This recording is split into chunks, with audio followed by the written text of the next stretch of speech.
Shalom, all praises to Yahweh, Bahashem, Yahweh Bahashem, Rakakwadash. Double honors to the apostles, the elders. Salutations to you, sincere brothers, teaching and truth and sincerity. Lesson will be entitled, You Have Said, Lord Will You Are Edified. Video was inspired by remarks made by Donald Trump, fair use. And this comes from the YouTube platform page Fox 11 LA. Video entitled, Trump admits he may not go to heaven. Fair use. You had talked a couple of weeks ago, you were doing an interview, and you talked about how you hope to end the war in Ukraine because it might help you get into heaven. How does this help? Does this help? I mean, I'm being a little cute. I don't think there's anything going to get me in heaven. Okay, I really don't. I think. Okay, and this is where Donald Trump is wrong. He will appear in both heavens, the spiritual realm, okay, and also the kingdom of heaven, which makes two. So, with that being said, let's go to Job chapter 3 and 11. Why died I not from the womb? Why did I not give up the spirit when I came out of the belly? Why did the knees prevent me, or why the breast that I should suck?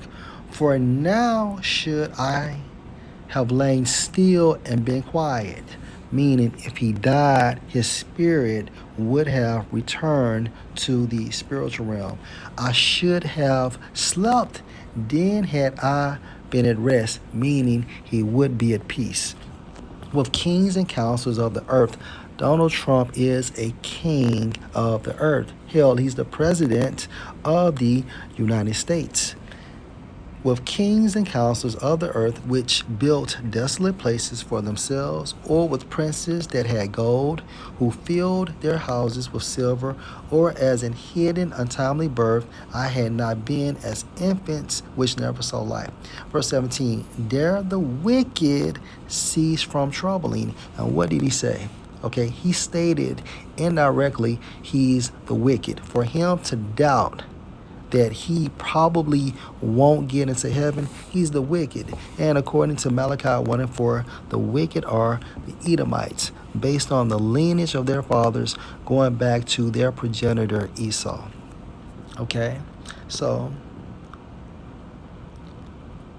dare the wicked cease from troubling, and dare the weary be at rest.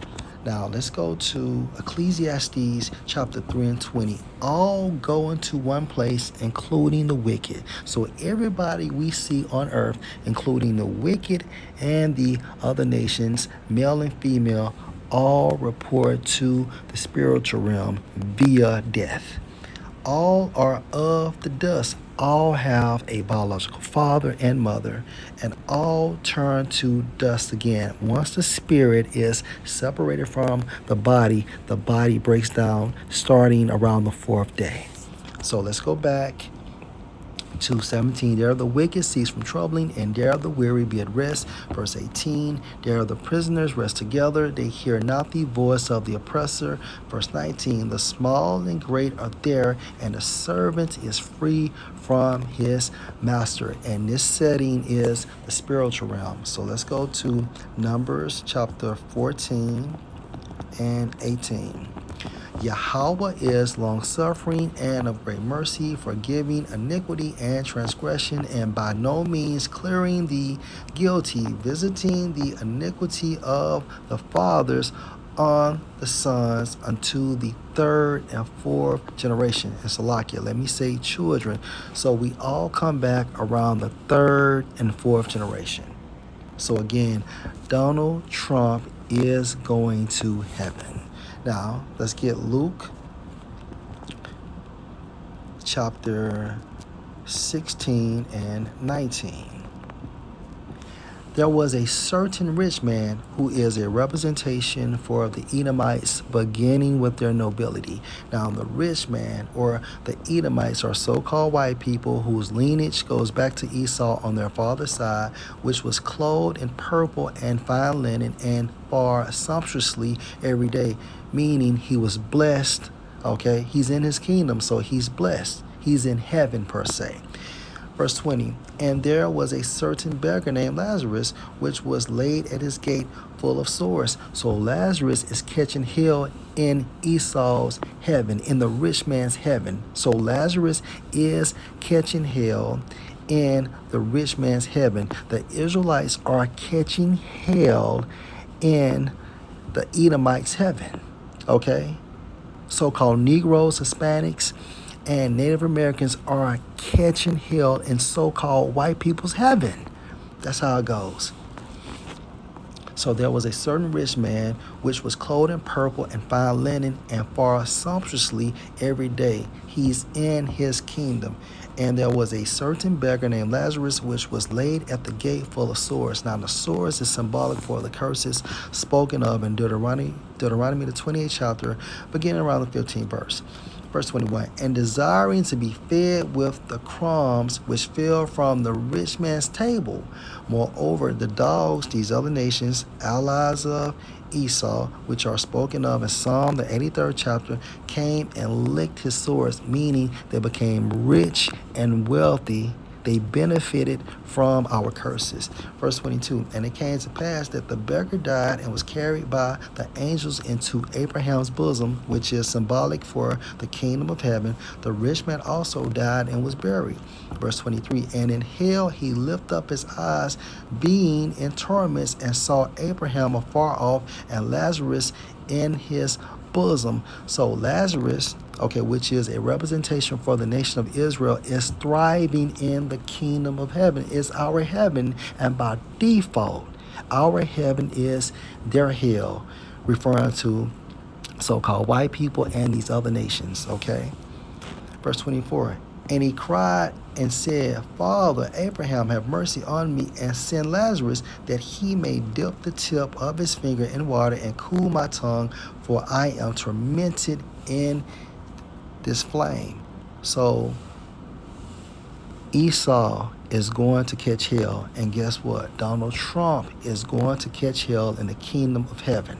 Okay? They will be enslaved. Now, when I say they, that starts with the nobility of Edom. Remember, they're not going to be in America. So they're going to be the first fruits of slavery. And when Donald Trump, if he's still here in America, comes back on earth through the process of reincarnation, he will be enslaved. That's how it goes.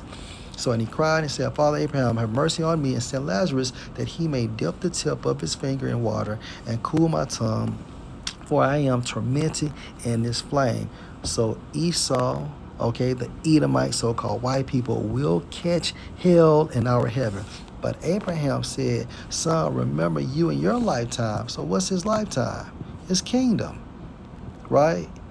Remember, verse 19, this rich man was clothed in purple, fine linen, and he fared sumptuously every day.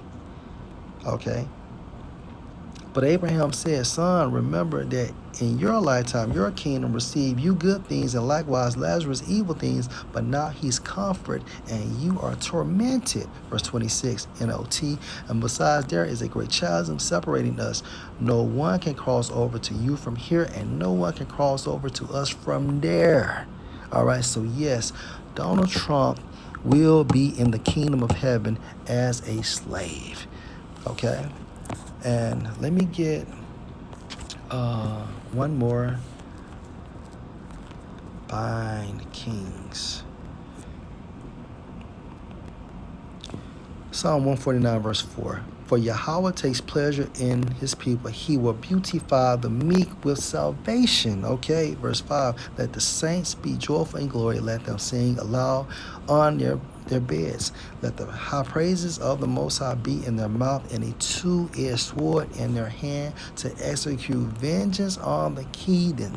Okay, let's read that again. To execute vengeance on the heathen, beginning with Esau and these other nations, and punishments on the people, to bind their kings with chains and their nobles with fetters of iron.